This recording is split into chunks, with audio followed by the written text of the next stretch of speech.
because of all of these fallen trees, I can't get through. I'll have to reach over and be like, whoa!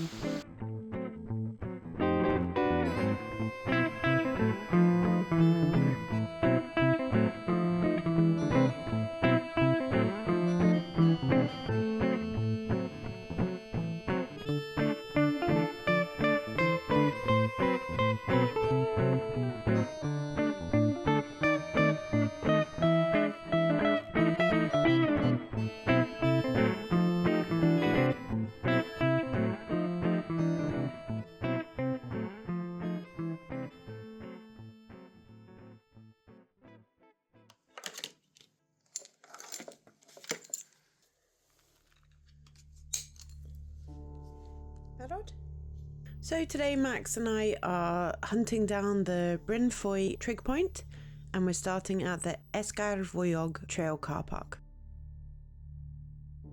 So this is a route that we made up.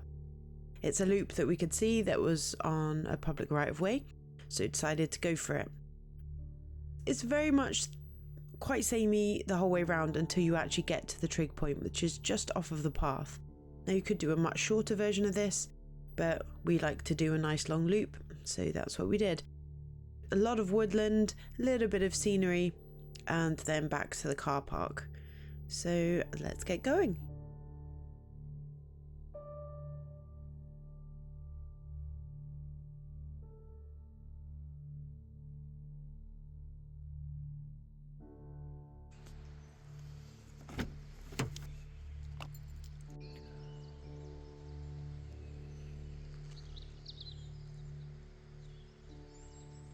So the car park you start from is pretty much always quiet. I've been here quite a few times and it has never been busy. As you can see, it was literally just me there. Now it was the middle of April and midweek, so it wasn't exactly peak time for people to be coming out and hiking, but at the same time, I've been here on weekends as well and there was still nobody here. So we're going to join the main road for the beginning of our walk, so you do have to be careful. It's not a particularly busy road, but you know, there are cars and vans coming down this way.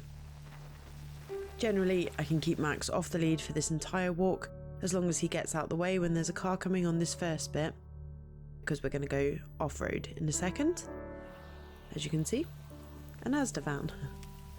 So as we come to this corner, you can see the signage here on the corner, and there's also a trail that goes this way. So we're going to follow this route and come off of the road now, so we have no worries about cars.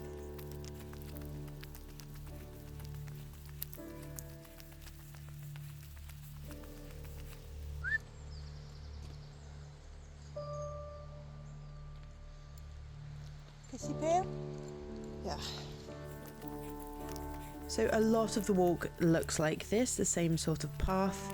We've got some lovely weather. It was actually quite windy. We were on the tail end of a bit of a storm, so the winds were quite high. But it felt safe enough walking through the trees. You can see we've got a lovely sunshine coming through the trees as well.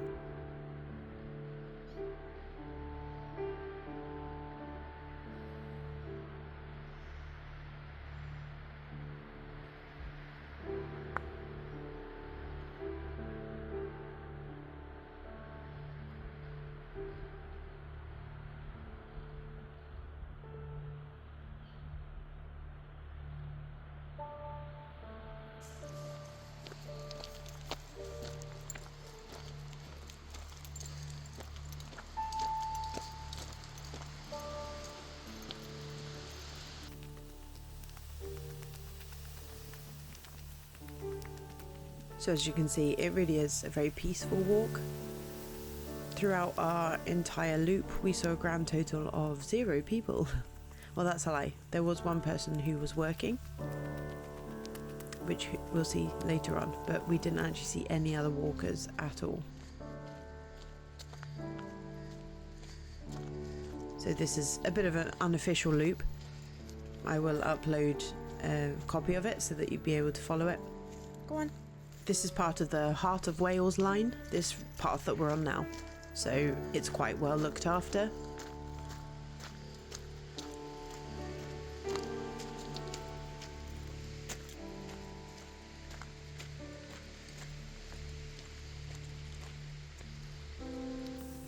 As you can see, we've got some pretty chunky puddles along the route here. We are just coming outside of winter, so it does make sense that we've got the sort of tail end of the bad weather. Made it through the puddles. Heading back downhill now as we come up towards the switchback. Note to anyone who might be doing this path, it's probably worth wearing walking boots just so that you can sort of splash your way through those puddles. They weren't particularly deep, but my trainers were definitely not waterproof. So that was my mistake.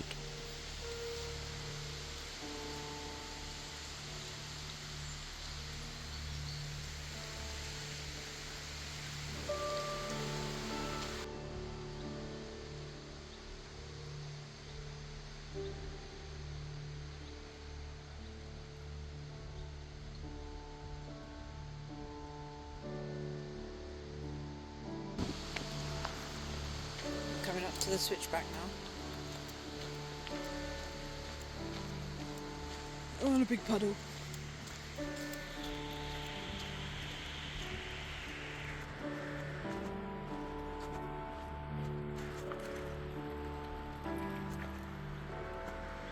So because a lot of this route does look quite similar, it makes it quite easy to spot the turning that we need to look out for, because you don't get a bunch of different turnings coming off this path. And this is where we make our turning back around to we're at the top end of the loop currently. And it was around this point I noticed that Max was eating something. Hey, come on.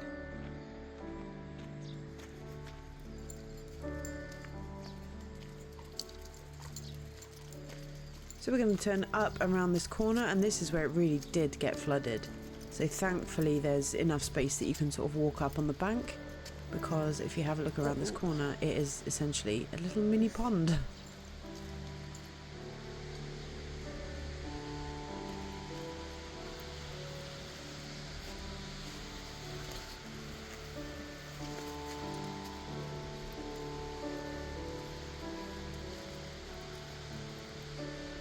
And it started to get a lot trickier to find easy footing.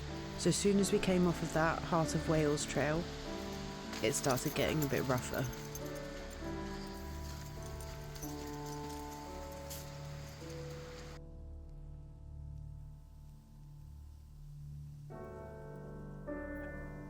You can see the trees are moving around quite a bit. We've had a lot of fallen trees over the past month. A lot of them you can see have been cleared, but they hadn't quite managed to get to the end of the path, as I'm just about to find out.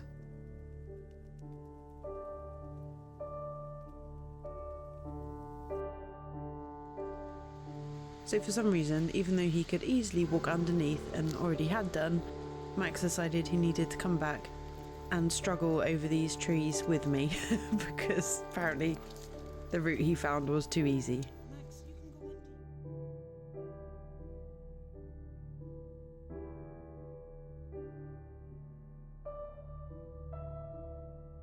All the looks, no brains, Max.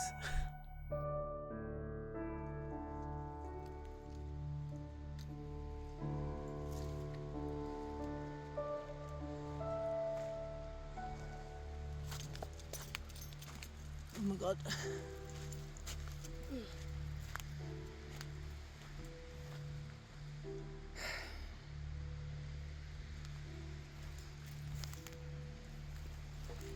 Let's go around these trees, eh?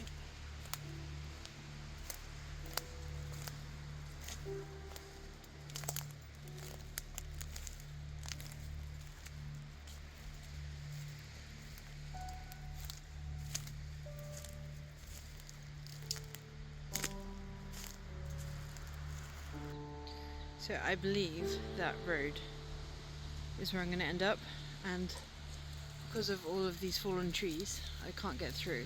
Well, I can get through, but there's probably going to be a bunch more, so I'm going to make the decision to cut down to the road. Come with me. This might be a bad decision. I don't know. I don't think so. Ooh.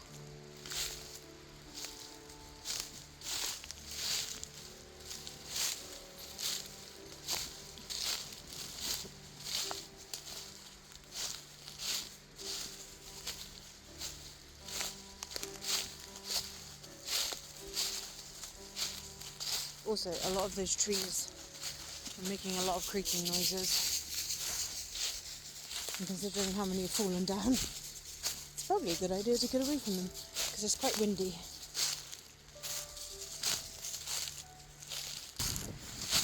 We made it.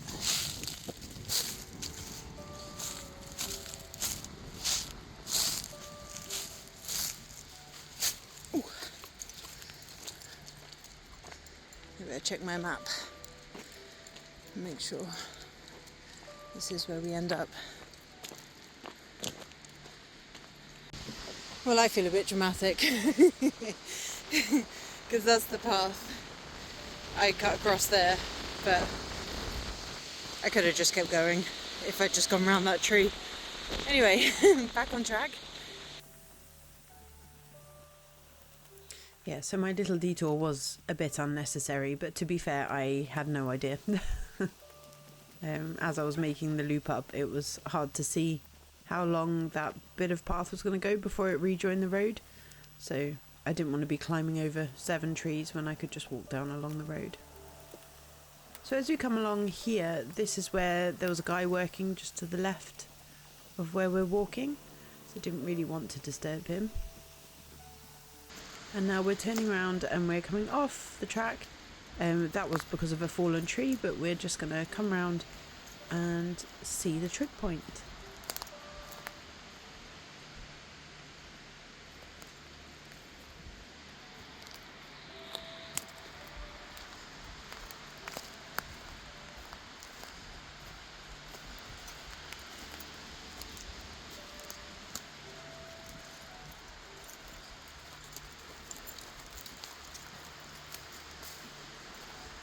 I see a trig point.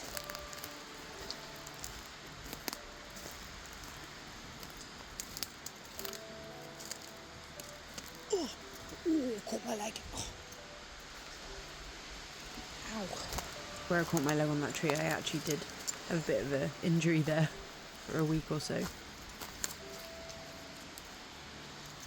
I need to be less dramatic when I'm going around these fallen trees.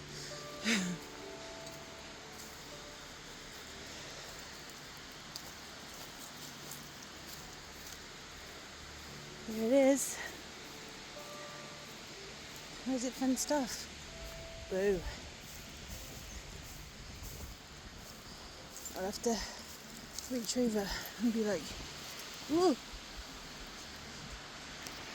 Touch it! Touched it! Eee! And there we have it. Trig point 1 in the bag.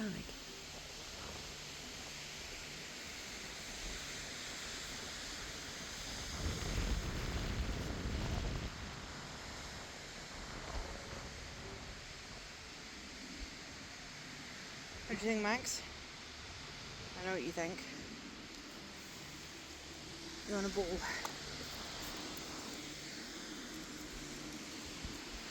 That's it. I'll lean over and see.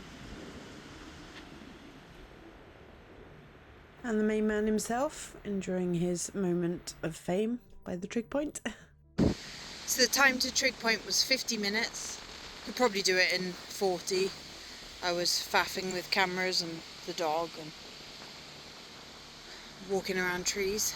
So 40 minutes to the trig point. It'll be less back as well. You can really see how windy it is this day. We'll go on the way back. So I don't know if you saw in the video, but you go past like a tower. Can't think what you call it. Radio tower. But there was a guy working there, so I didn't want to be weird and point it out. So you could stop and have a picnic out there near the trig point if you wanted to. It's quite a nice little spot. Yeah, we'll go back that way.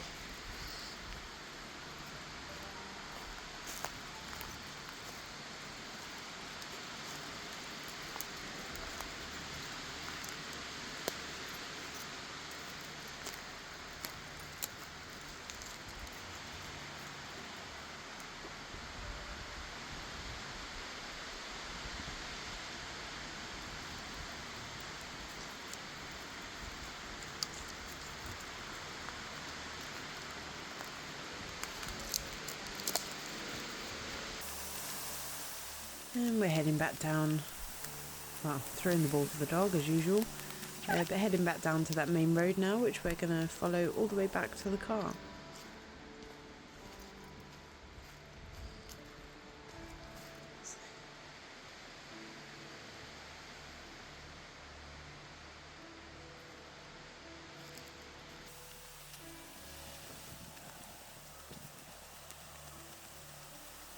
As you can see on the map, that was our little detour off the road, and now we're back, and it's pretty easy going. It's all downhill back to the car.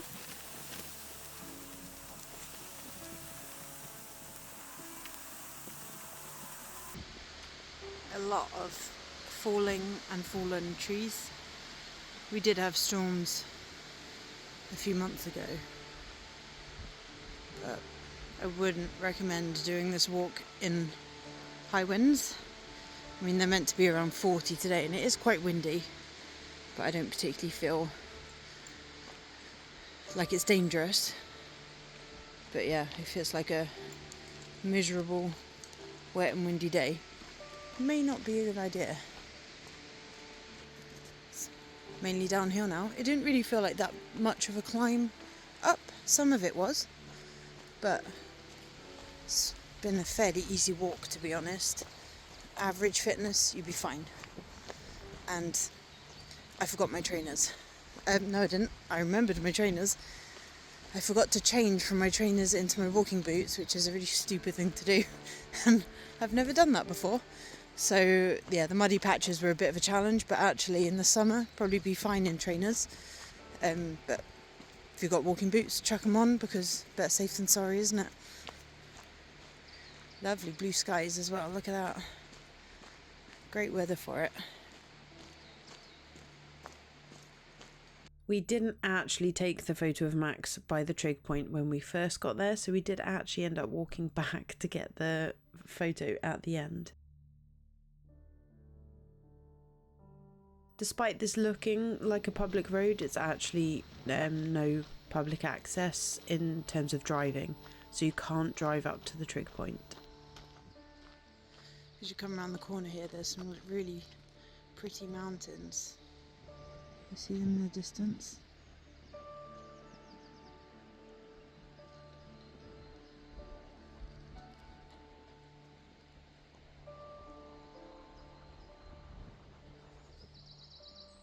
Really nice. So as you come around the corner here, we're going to be coming back down to the main road, which connects us to the car park. So this is going to be the busier road that we join on to now. It's so quiet.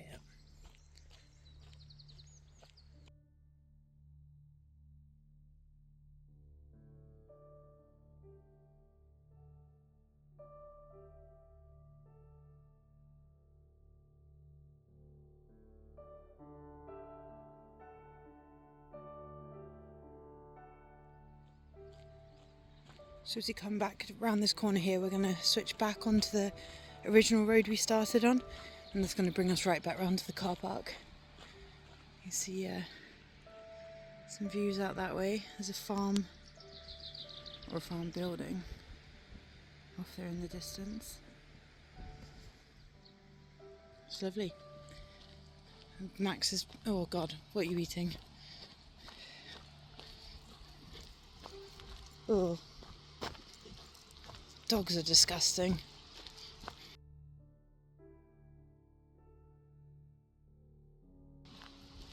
Let's see what these signs say.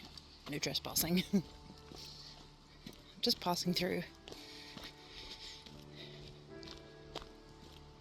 It says... and again, it was natural resources. Open to all. In keeping with our open access policy, you should take note that forest operations are currently taking place. Oh well, there was nothing going on when I was there.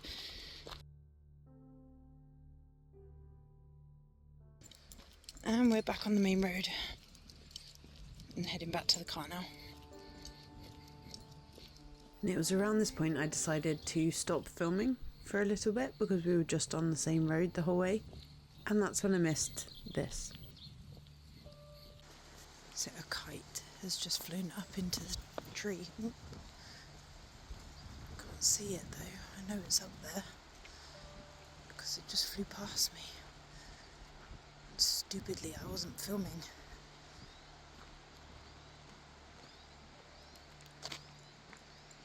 Try and work out where it went. Oh, there it is.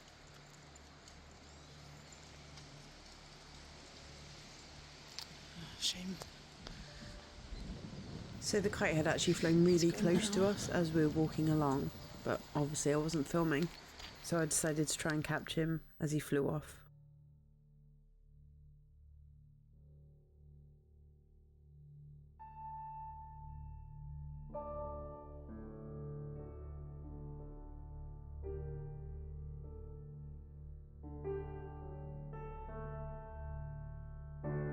And we're heading back to that turn off where the Heart of Wales line starts. You could park in that lay-by further back there if you wanted to shorten the walk slightly, but it's not going to shorten it by very much.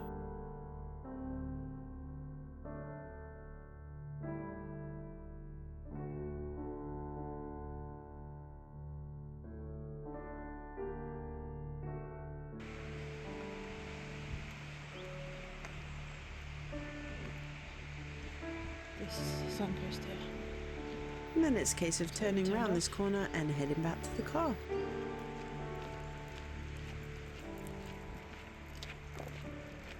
Wait. Let me go back to the car now.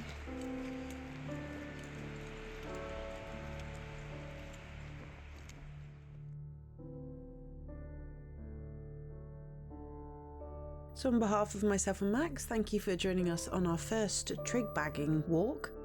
Hopefully we're going to be able to bag all of the trig points in Carmarthenshire, and then we're going to move on to the next book. But obviously we're on 1 of 105, so we've got a little way to go yet. Off the road. Aros. Aros. Aros.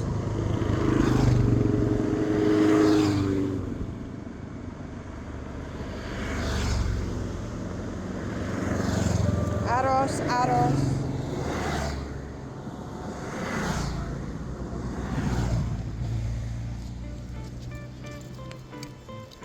Well, that was fun. After telling you this road is quiet, I just had like 7 motorbikes go past.